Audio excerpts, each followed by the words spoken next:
Hi Scorpio, welcome to your reading, your weekly general reading for the 2nd to the 8th of May. Now you guys know why I shuffle these off camera. They're just so thick, so big. Anyway, let's get to your reading. First of all, I've said it to all the others, so I'll say it to you. Please, please, please do subscribe. Do like the videos. Really helps the channel. Costs you guys nothing. Takes seconds, but really helps to grow the channel. There are, in terms of Scorpio actually on site, I think there's something like 20 views.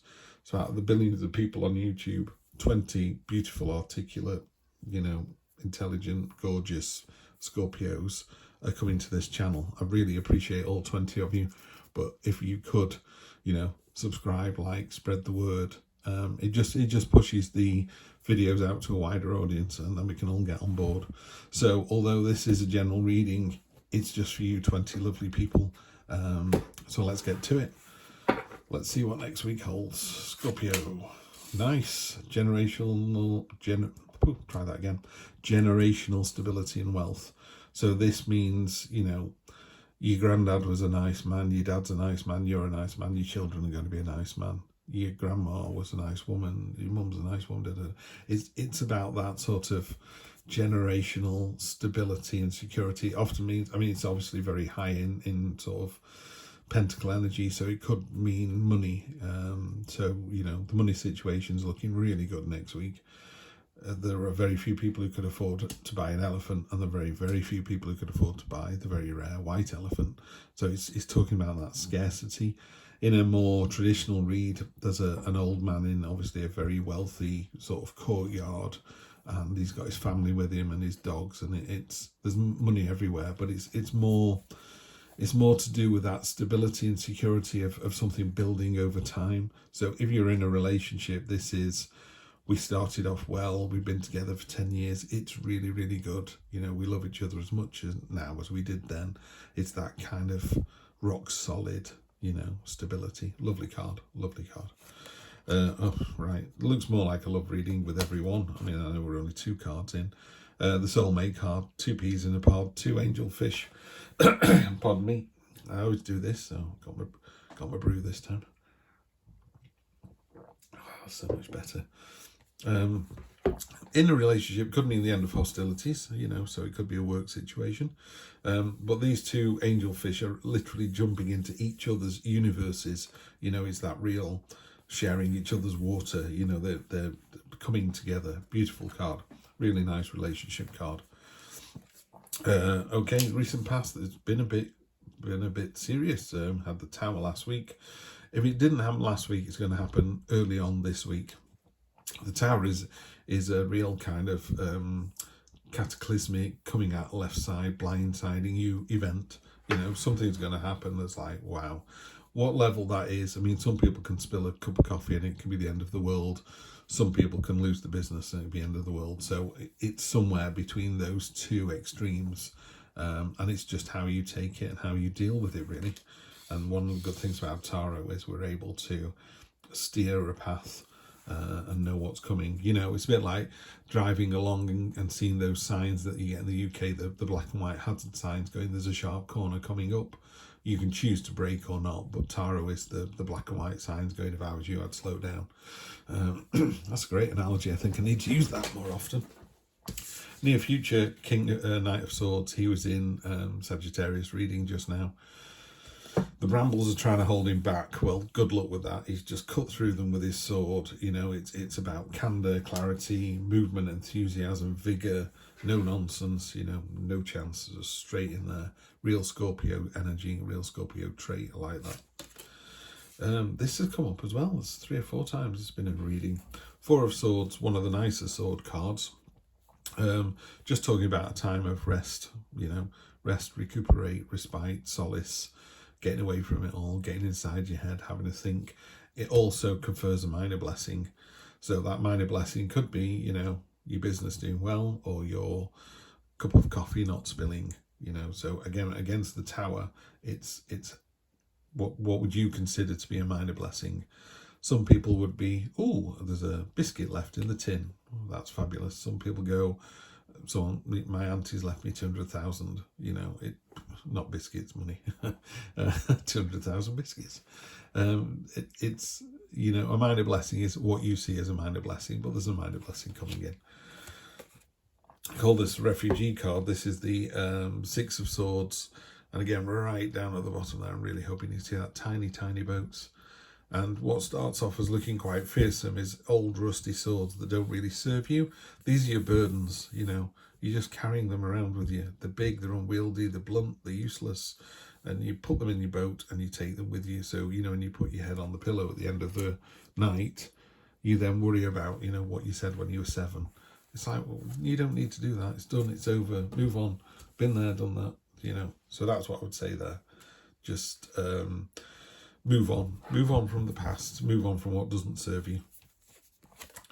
And where you find yourself is you feel like it's a bit of a burden. It's not, because you're carrying these really, really well. This is a Hercules beetle and it can carry 100 times its own weight, so it can do it. There's someone taking a free ride as well, someone tagging along. You could deal with that or you could ignore it. You're almost at your destination anyway. It's not gonna, they don't benefit from this. You're the one who gets, you know, the fantastic muscles and the cardiovascular exercise, and the result and the reward.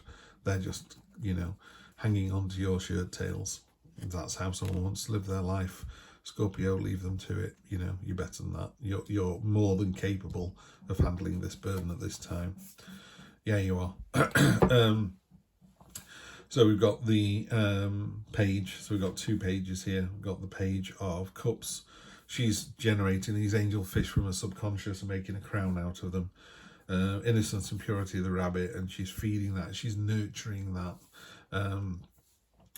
Excuse me.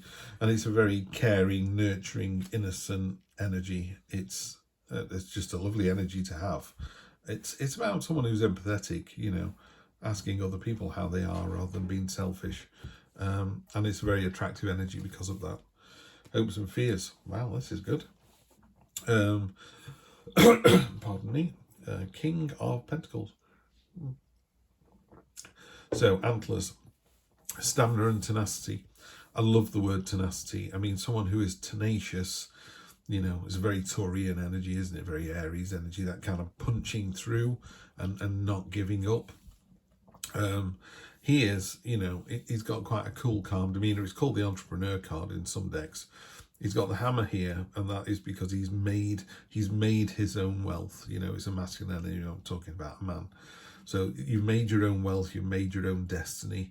The fruits of your labours are hanging up off these stamina and tenacities, even on your clothes. The throne that you sat on is just hewn out of rock. It's very monolithic. It's out of nature, but it's not adorned. It's not fancy. So this is a real hardworking, salt of the earth energy. Great energy to have anywhere in a read. It's really powerful. The King of Pentacles. I love that kind of self-confident belief. You're an entrepreneur, but it's not got any swagger to it. It's just, oh yeah, I dragged myself up from nothing and now I own 5 shops. You know, great energy. Great, right? 3 of Cups, celebration, joy. The chains down here are because you're all linked together. So it goes from the 2, which is 2 peas in a pod, to these glasses kind of clinking together, and you notice how all the water is going into each other's cups. There's that real kind of mix. So it's a really joyful, positive energy, really powerful read. If this is a love reading, it's great. There's just no downside to this. Maybe take a little bit of a rest. Yeah, some days you feel like you're doing all the work and your partner's getting a free ride, but that's appreciated. And sometimes someone has to be that person. You know, in your heart of hearts, you know that maybe this week the other party is having a tough time. So you're just looking after them, and what goes around comes around. And people can see that. They can see that with that kingly energy, and it results in this lovely celebration. You know, that includes friends and family as well. It's not just you and a partner. It could be it's got a party vibe about it. Everyone benefits. It's that lovely kind of synergistic. You know, you're happy, they're happy, someone else is happy. And it leads this generational, the 10 down here, generational happiness. So it's really nice. There was only this card, the Tower card, energy on the bottom, he's come up over and over and over again. The Knight of Cups. He's got beautiful armour on, but he's completely useless. He's not going to protect him at all. You know, his helmet covers his eyes. He's all about imagination. He's imagined that sword out of water. You know, it's daydreaming energy, and it's real energy of just kind of kicking back, which is why I've just put it under the Four of Swords here. So during this time of solace and rest and recuperation, just go inside yourself a little bit and just think about just let your imagination flow through you, you know, and just see where it takes you. You know, in the book that comes with this, it says we have to imagine it before it's created. So you have to imagine the world you want to live in, the relationship you want to have, and how does that look to you. And then when you know that, it's quite easy to build on that. This does, I'd say, of all my readings this week, and I think you're number 9 or 10, this is the most, it's leaning the most towards a love reading, this one. All the others I'm a bit kind of, it is a general read. So someone could be reading this and going, this is all about my business. This is all one, you know, this is the business we're in at the moment and how that business is doing. Let me just talk about the recent past, the Tower card. There's a spot varnish on the back of this, there you go, and it's a fox and some grapes, and it's a famous fable. And what it says is the fox really, really wants those delicious grapes, and it jumps up and jumps up and jumps up to try and get them, and it can't get them. So it then convinces itself that the grapes are sour. So basically, you change your point of view based on what you can and can't get. You know, so he's literally giving up on those grapes, or he's gone, oh, they're going to be sour, I'm not going to bother with them. The grapes didn't do anything, they were just grapes the entire time.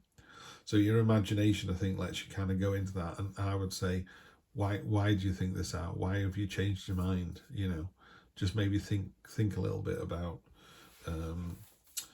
what's happened in the near past. What there's something in the near past that you've not been able to attain for some reason. So you've decided it's no use. So in a relationship, you would go, that person's not giving me what I need, therefore I'm walking away from that person. But it's like, well, no, just find a way to get what you need from that person. Okay, let's do 3, just to clarify across the top. Okay, Emperor, High Priestess, and the Star. Wow, 3 real big heavy hitters. The Emperor is the Fool goes on the journey through the tarot, and the Emperor is this sort of spiritual father, very stoic, very old school. He's on a monolithic throne. He's generating this prism. He's just forcing it into being, and he's making a list of things that need to be done. Really rigid kind of. It's about order and control, but in a really positive way. It's about, you know, it's about air traffic controllers. It's about someone's got to be in charge of that, because if you're not, all the planes crash into each other, you know. And it's that cool, calm, collected, you land first, then you take off, then you two land, then you two take off, and you go left and you go right. And it's juggling lots of things, but it's that lovely order and control. So next week, you're in control of this destiny. What I would say is just step away from the rigidity of, if I can't have it, it's no good. Be honest about yourself. It is good. You know, maybe you can't have it, maybe you can. Use your imagination a little bit, because everything else is really, really positive. You know, you've got enough strength to get through this. You're empathetic, you're attractive, you cut through the nonsense. You know, you're in charge, you're in control, inspiring, courageous, tenacious. You know, you've got lots of lovely, lovely words here. There's a real balance as well between the literal and the subconscious, you know. So you've got the High Priestess here. So whereas the Emperor is really stoic and real and about list making, about doing things and getting things in order, the High Priestess is sat on a crescent moon, and she's all about those mysteries and what ifs. So it's a great kind of balance between those two energies there. And your third energy, which is really, really beautiful, is the Star card. You know, and again, she's pouring liquid from one cup into another. You know, it's pouring out of her hands. You can't really see on this card terribly well. And she's dancing, and it's joyful, and it's about a time of hope and promise, coming through. But it is really that balance between the conscious and the subconscious. It's not a juggling act. You're in control of this. But, you know, sometimes we can live in the now, and sometimes you can live too much in daydreams. This week, you're actually the master of both. So you go, do you know, this is what I've done all day. Now I've got to put my head on the pillow and dream and enjoy and think about where it goes next. Fantastic energy. You know, dream on. That's what I say. Scorpio, what a fantastic week. Let me know in the comments how it pans out. I will see you on Sunday for more of the same. Take care.